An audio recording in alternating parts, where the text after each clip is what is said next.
Assalamualaikum warahmatullahi wabarakatuh.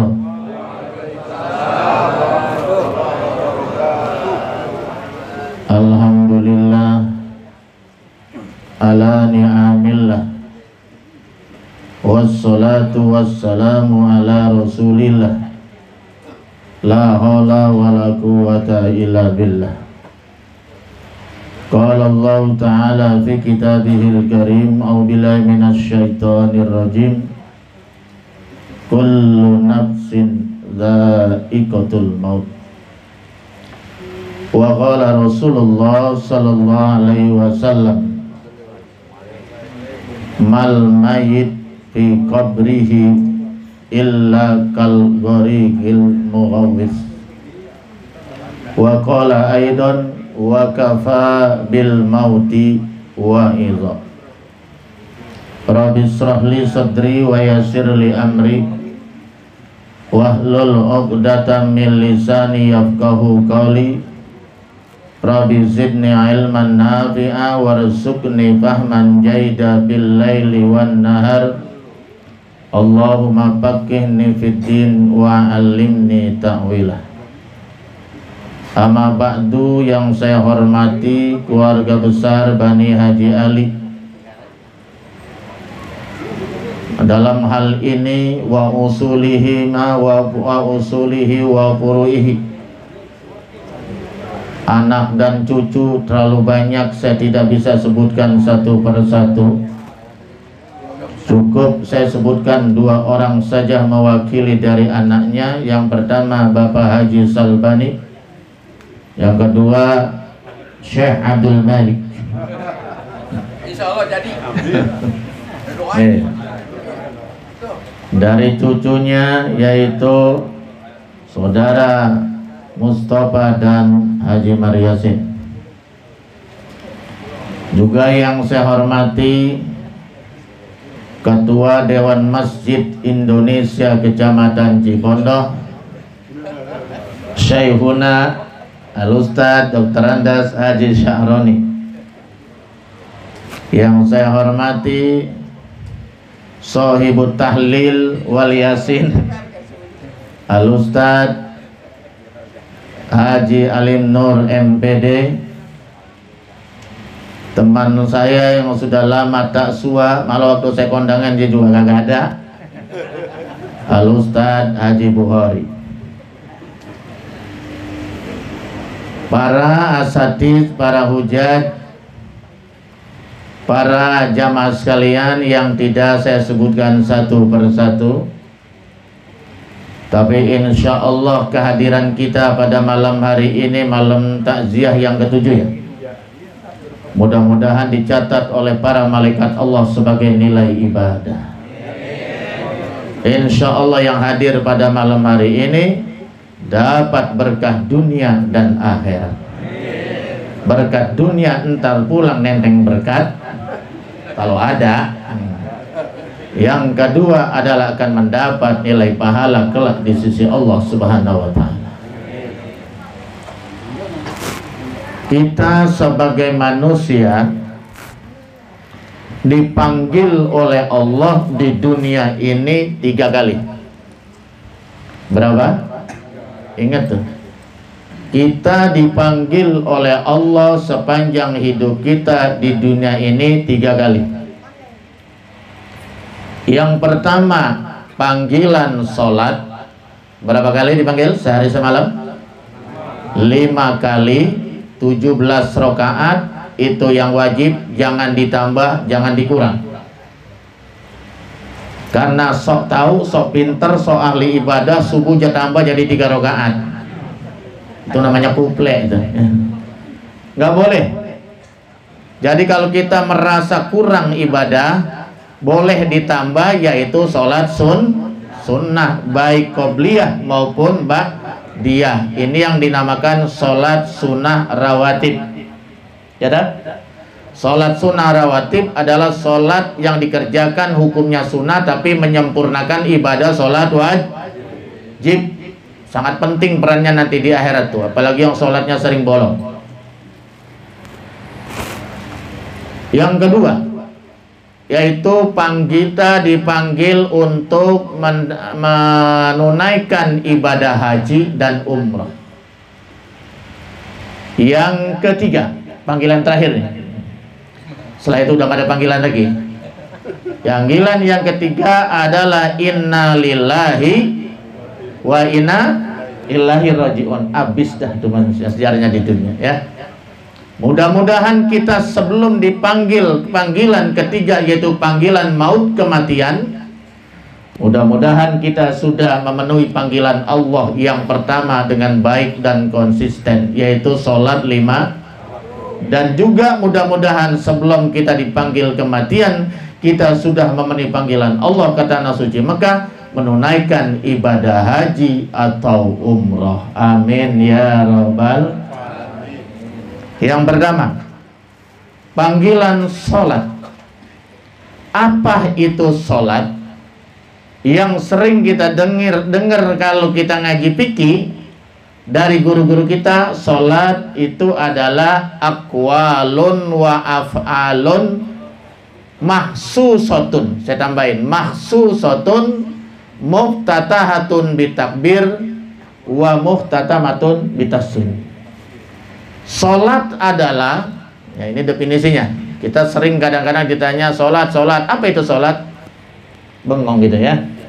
Nah, sholat itu adalah isinya aqwalun, ucapan-ucapan. Misalnya takbiratul ihram, kan harus diucapkan. Karena itu rukun qauli, nggak boleh takbiratul ihram di dalam hati, tidak sah. Kecuali ini niat. Kalau niat itu di mana? Nah itu niat, itu rukun hati.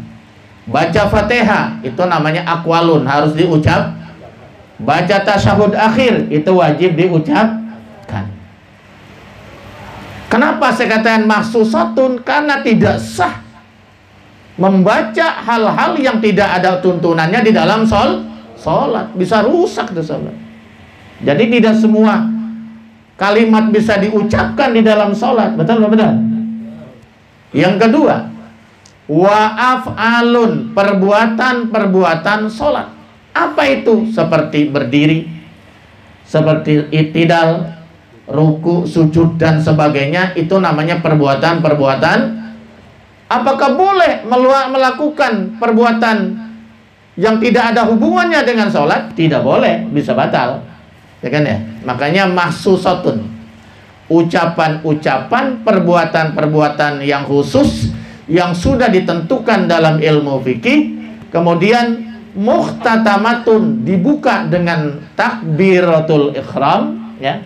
Karena dalam sholat itu ada takbiratul ihram, ada takbir intikal. Kalau takbir intikal dari satu rukun ke rukun lain kita pindah, disunahkan takbir, tapi hukumnya sunnah. Tapi kalau takbiratul ihram itu pembuka, wajib hukumnya. Jadi kalau belum kita takbiratul ihram berarti belum sholat. Makanya saya aneh kalau ada orang baca usholi kata kagak boleh.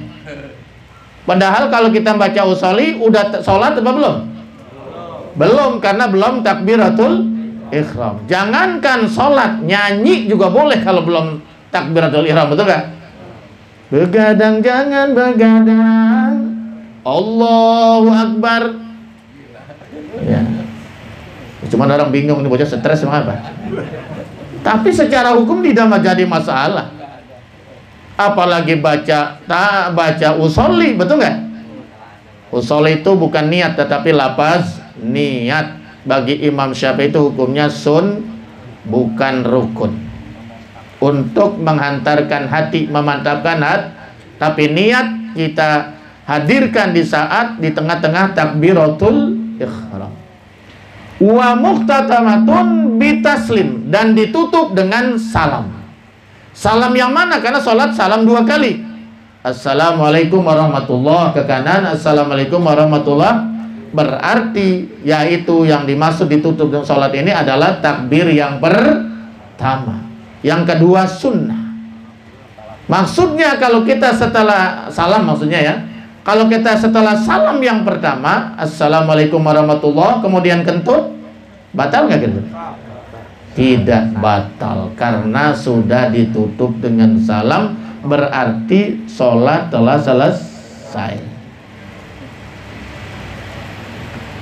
Sholat ini adalah satu amalan yang luar biasa, ya. Bahkan sampai digambarkan sholat ini bagaikan kepala dalam satu tubuh. Jadi kalau orang itu tidak sholat, berarti tubuhnya tidak berkepala. Bayangkan itu seperti apa itu? Zombie, ya. Masya Allah. Nanti yang pertama kali di akhirat yang akan dihisab, diaudit, dihitung adalah amalan sholat. Makanya ada yang bertanya kepada saya, Pak, itu kalau orang puasa, sodako, zakat, macam-macam, tapi nggak sembahyang, nggak sholat, gimana tuh kan? Ya kalau secara hukum fikih sebetulnya selama itu syarat dan rukunnya terpenuhi, puasanya sah. Kalau secara sah. Tapi apakah diterima oleh Allah SWT? Nah ini yang jadi masalah. Wallahu a'lam. Karena persoalannya nanti di akhirat yang pertama kali dihisab adalah ibadah sholat. Bukan puasa, bukan haji. Yang pertama kali diperiksa, dihisab, diaudit di akhirat adalah sholat. Dan sholat sangat menentukan perhitungan ibadah-ibadah yang lainnya. Kalau sholatnya beres, yang lain beres. Tapi kalau sholatnya saja sudah nggak benar, berantakan, ini mempersulit perhitungan amal-amal yang lainnya. Ngeri juga ya. Masya Allah, ini masa sholat dibuat mainan itu. Sholat subuh jam 6. Orang syuruknya aja setengah 6 syuruk. Udah habis berarti waktu sholat kan ya? Iya. Sholat asar setengah 6 juga sore. Malaikat sudah naik ke langit itu. Betul nggak? Sholat subuh setengah 6 pagi, malaikat sudah naik ke langit memberikan laporan. Karena sholat subuh dan asar ini sholat yang sangat luar biasa. Man sholat bardain dakholal jannah. Barang siapa yang sholat bardain dakholal jannah. Apa itu sholat bardain? Sholat subuh dan asar. Di mana pada waktu itu malaikat siang dan malaikat malam berkumpul menyaksikan orang yang mengerjakan sholat subuh dan asar. Malaikat penjaga malam itu juga berkumpul di waktu subuh. Karena apa? Dia telah selesai melaksanakan tugasnya. Kemudian setelah itu dia akan laporan kepada Allah Subhanahu. Siapa yang ada di masjid, siapa yang tidak. Siapa yang sholatnya tepat waktu, siapa yang sholatnya akhir waktu. Begitu juga di waktu asar. Di waktu asar, nah itu bahwa orang malaikat yang menjaga di siang hari, ngantor juga ngepos, sementara yang jaga siang telah selesai. Bertemulah mereka di waktu asar. Ya kan? Malaikat penjaga siang pun naik ke langit memberikan laporan kepada Allah Subhanahu wa taala. Si fulan ada di mana itu waktu asar? Ada di pasar. Si fulan di mana itu waktu asar? Di mana? Di mall. Masih buka mall? Iya. Masya Allah. Inilah saudara-saudara sekalian. Jadi awalu ma yuhasabu bil abdu yaumal qiyamah as-shalah. Pertama kali nanti yang akan dihisab di hari kiamat adalah ibadah sholat.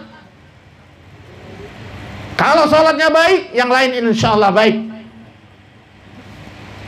Ini saudara-saudara, sholat itu merupakan barometer seseorang, kualitas keimanan seseorang. Dan sholat ini punya fungsi yang luar biasa. Ya, inna sholata tanha anil fahsya'i wal munkar. Sholat itu adalah sebagai rem. Sholat itu adalah sebagai kaluan kalu kerbau. Sholat itu adalah sebagai rem cakram kalau dalam satu kendaraan. Barang siapa yang mengerjakan sholatnya dengan baik, tepat waktu, terus dengan benar, maka dia tidak akan terjerumus dari perbuatan keji dan munkar. Dijaga oleh Allah Subhanahu wa taala. Kenapa? Satu hari satu malam dia laporan kepada Allah Subhanahu, menghadap kepada Allah Subhanahu wa taala. Kalau dia menghadap subuh, maka dari subuh sampai zuhur dijaga oleh Allah Subhanahu wa taala. Kalau dia sholat zuhur, dari zuhur sampai asar dia dijaga oleh Allah Subhanahu wa taala. Kalau dia sholat asar sampai maghrib dipelihara oleh Allah Subhanahu wa taala. Kalau dia sholat isya sebelum tidur, maka sepanjang tidurnya sampai subuh dia dipelihara, dijaga oleh Allah Subhanahu daripada perbuatan maksiat dan dosa. Amin ya rabbal alamin. Oleh karena itulah, kalau sudah waktu datang sholat, cepat kita kerjakan. Karena tidak ada panggilan yang tertinggi di muka bumi ini kecuali panggilan Allah Subhanahu.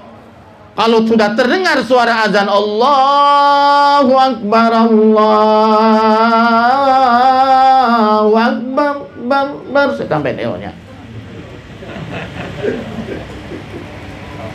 Kenapa? Allahu Akbar artinya apa? Allah yang maha besar. Dapur kecil, bu, dapur. Masa kita gara-gara belian dapur urusan perut, Allah sholat kepada Allah jam 6 sore, betul nggak? Handphone kecil. Kalau panggilan Allah, romannya itu anak-anak kita nggak open. Tapi kalau panggilan handphone, HP, nyesel rasanya kalau nggak diangkat itu. Saya pikir ini Tuhannya Allah apa handphone ini? Emang dajal picek itu handphone ya. Kalau disalahgunakan itu benar-benar itu. Jadi handphone itu bisa bisa juga dibuatkan ibadah, tapi handphone juga bisa untuk maksiat. Apalagi sekarang handphone banyak digunakan bikin YouTube yang dimana itu banyak orang yang pada telanjang, ditonton, disebarkan di mana-mana desa, ditonton begitu banyak orang. Maka ini akal kagak dicabut, dia terus akan menjadi dosa jariah bagi orang yang membuatnya. Nauzubillah min. Tapi sebaliknya, kalau kita bikin YouTube yang baik, dakwah, ibadah, zikir, selama itu masih ada di YouTube, banyak ditonton orang, maka insya Allah menjadi sodakoh jariah. Amin ya robbal. Jadi jangan main-main tuh.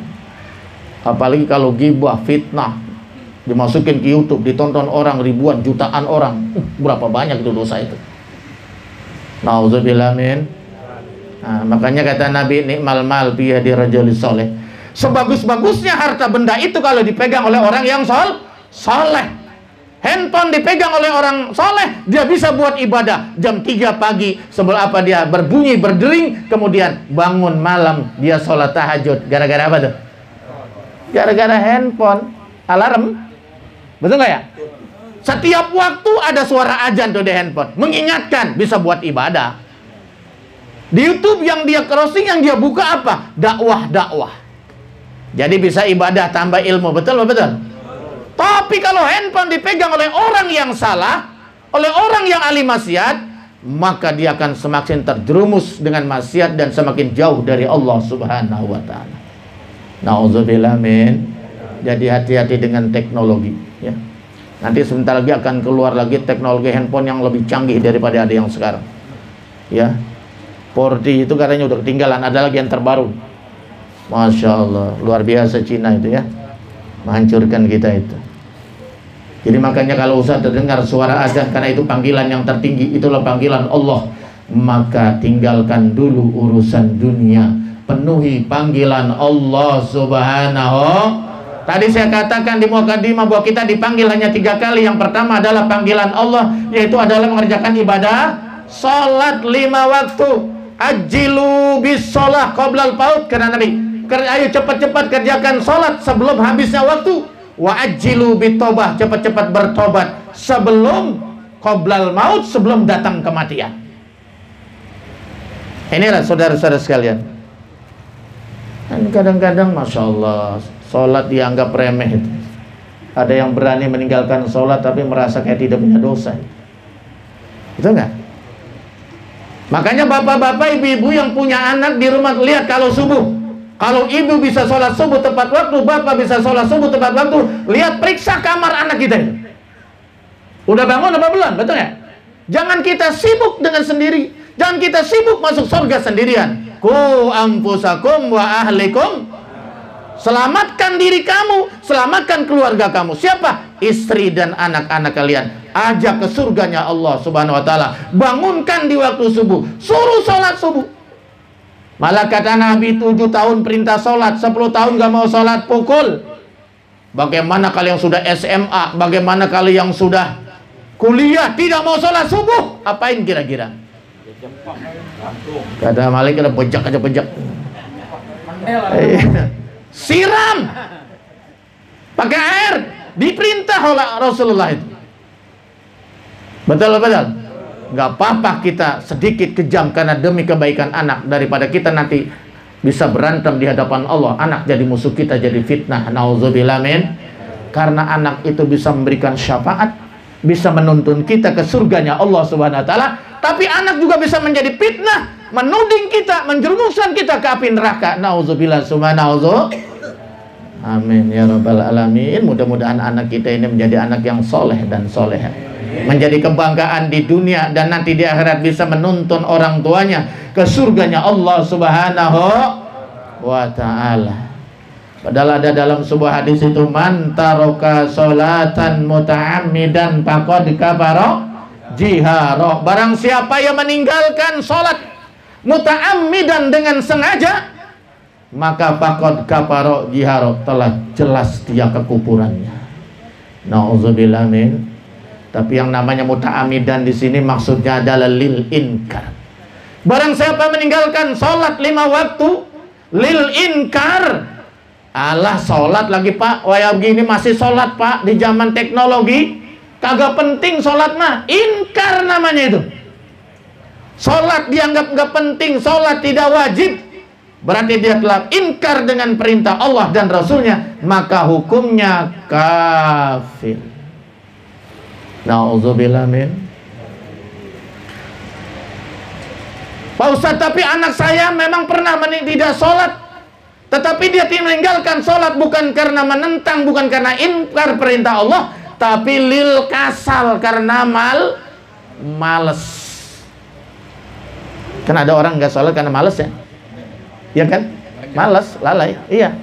Kalau orang yang sholatnya karena malas, dia hukumnya fasik kalau dalam akidah Ahlussunnah wal Jamaah. Tapi kalau menurut ISIS, kafir, halal dibunuh. Kejam ya? Hati-hati. Itu paham Khawarij. Paham Khawarij, iman identik dengan amal soleh. Kalau dia tidak sholat, berarti dia kafir. Kalau dia tidak puasa Ramadan, berarti dia kafir. Makanya halal dibunuh. Lihat betapa kejamnya Sayyidina Ali dibunuh oleh siapa? Khawarij. Ya kan? Khawarij yang membunuh. Dia ngaku muslim juga. Dan sekarang Khawarij itu muncul, Khawarij gaya baru, namanya ISIS. Tapi menurut Ahlussunnah wal Jamaah, orang yang tidak berpuasa karena lalai, karena malas, bukan karena inkar. Orang meninggalkan sholat karena lalai, karena malas, hukumnya dia fasik dan tetap beriman kepada Allah Subhanahu wa taala. Kalau dia nggak sempat tobat, karena itu termasuk dosa besar, sampai mati, maka dia akan di neraka. Diazab di neraka sebanyak dosa yang ditinggalkan. Setelah itu nanti barulah dipindahkan ke surganya Allah Subhanahu wa taala karena masih ada nilai iman. Itu kalau menurut paham Ahlussunnah wal Abu Hasan Al-Asy'ari dan Abu Mansur Al-Maturidi. Nah, ini pernah terjadi perdebatan yang luar biasa antara Wasil bin Atha, pendiri Mu'tazilah, dengan Ahlussunnah wal Jamaah Abu Hasan Al-Asy'ari.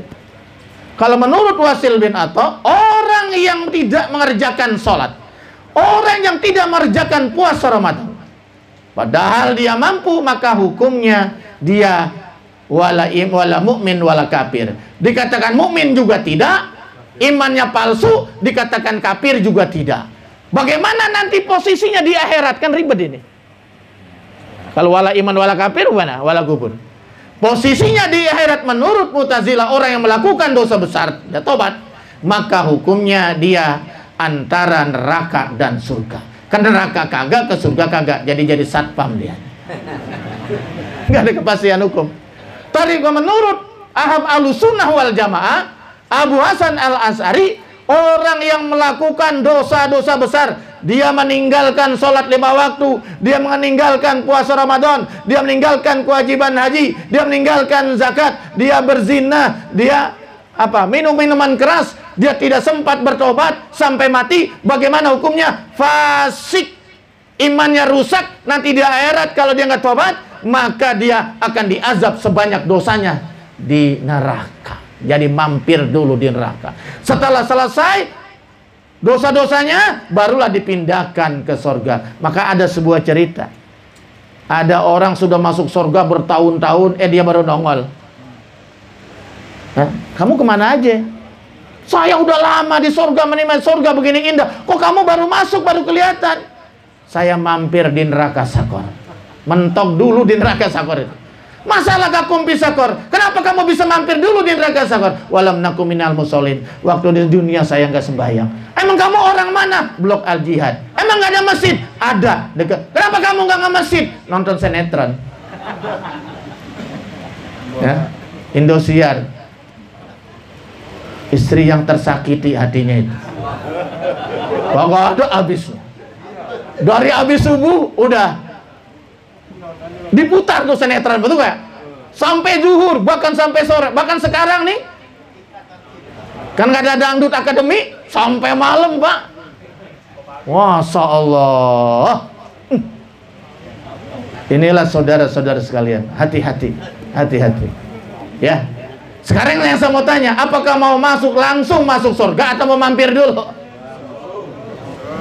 Kok heran sekarang orang ini, ada yang menantangin, gak apa-apa saya mau masuk surga, maka saya bikin acara dengan artis-artis yang dikumpul di neraka. Gak apa-apa saya masuk neraka juga. Nauzubillah min. Masya Allah. Bagaimana bikin acaranya di neraka? Gimana bikin acaranya? Bagaimana sempat? Minumnya saja dari timah yang mendidih minumannya. Minumannya itu dari duri, nyangkut di leher, robek.